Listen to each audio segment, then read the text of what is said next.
கிறிஸ்துவுக்குள் மிகவும் பிரியமான தேவனுடைய பிள்ளைகளே, இந்த நாள் உங்களுக்கு ஒரு மனமகிழ்ச்சி நாளாய் இருப்பதாக.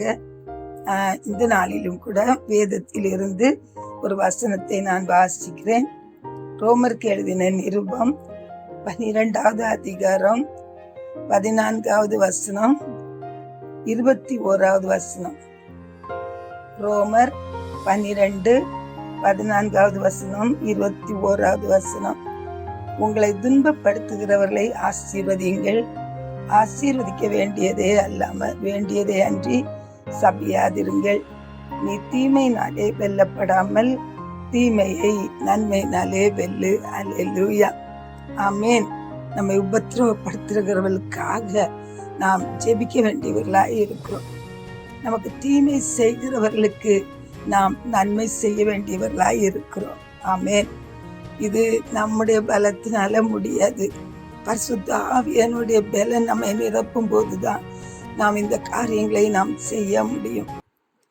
ஆசீர்வாதத்தின் பாத்திரம் நீ, ஆசீர்வதி ஆசீர்வதி நீ, ஆசீர்வதிக்கப்படுவாய், ஆசீர்வதிக்கப்படுவாய்.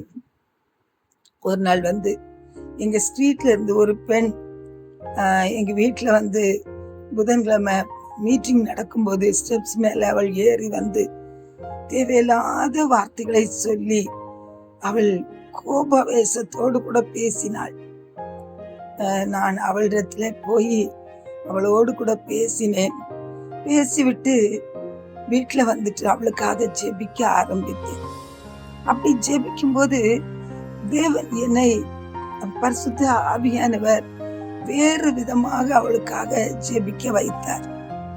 அப்பொழுது நான் ஜெபித்தேன், ஆண்டவரே, அவள் உம்முடைய பிள்ளை ஆண்டவரே, அவளை சத்துரு எடுத்து கரத்துல எடுத்து கோபம் பகையை அவளுக்குள்ள நிரப்பி எங்கள் மேல பழி சாற்றும்படி அவளை அனுப்பி இருக்கிறானப்பா.